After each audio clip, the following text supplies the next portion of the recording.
Hello friends, welcome to my channel. Vicky Chaitra relation తెలుసుకుని shock అయిన పద్మావతి ఇదంతా ఎలా జరిగింది మనం ఈ వీడియో తెలుసుకుందాం. ఇంకా పద్మావతి అయితే గదిలోకి వచ్చి చైత్ర వైపు అలాగే చూస్తుంటుంది. ఇంకా చైత్ర విక్కీ తనకి పరిచయం ఎలా అయిందో, వాళ్ళిద్దరు ఎలా మింగిల్ అయ్యారో చెప్తూ ఉంటుంది. పద్మావతి నీకు కూడా తెలుసు కదా నేను విక్కీని ఇష్టపడ్డాను అని.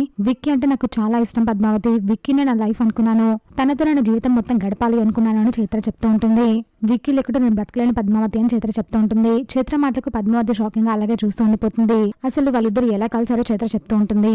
నా బర్త్డేకి విక్కీ బుక్ తీసుకుని నా దగ్గరికి వచ్చాడు పద్మావతి, నాకు విషెస్ చెప్పాడు. తర్వాత ఇద్దరం కేక్ కట్ చేసి బయట లాన్ లో కూర్చున్నాము.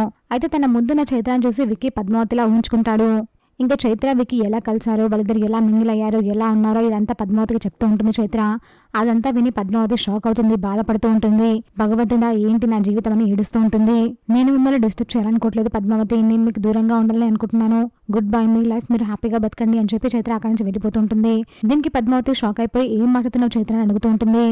అవును పద్మావతి, నీకు విక్కీకి మధ్య నేను రాను, ఇంకా మీ లైఫ్ మీరు హ్యాపీగా బతకండి అని చైత్ర చెప్తూ ఉంటుంది. చైత్ర మాటకు పద్మావతి షాక్ అయిపోయి అలాగే చూస్తూ ఉంటుంది. చూసాక ఫ్రెండ్స్ మరి ఏం జరగబోతుందో, ఇలాంటి జెన్యూన్ అండ్ అప్డేట్స్ కోసం మా వీడియోకి లైక్ చేసి ఛానల్ సబ్స్క్రైబ్ చేసుకోండి.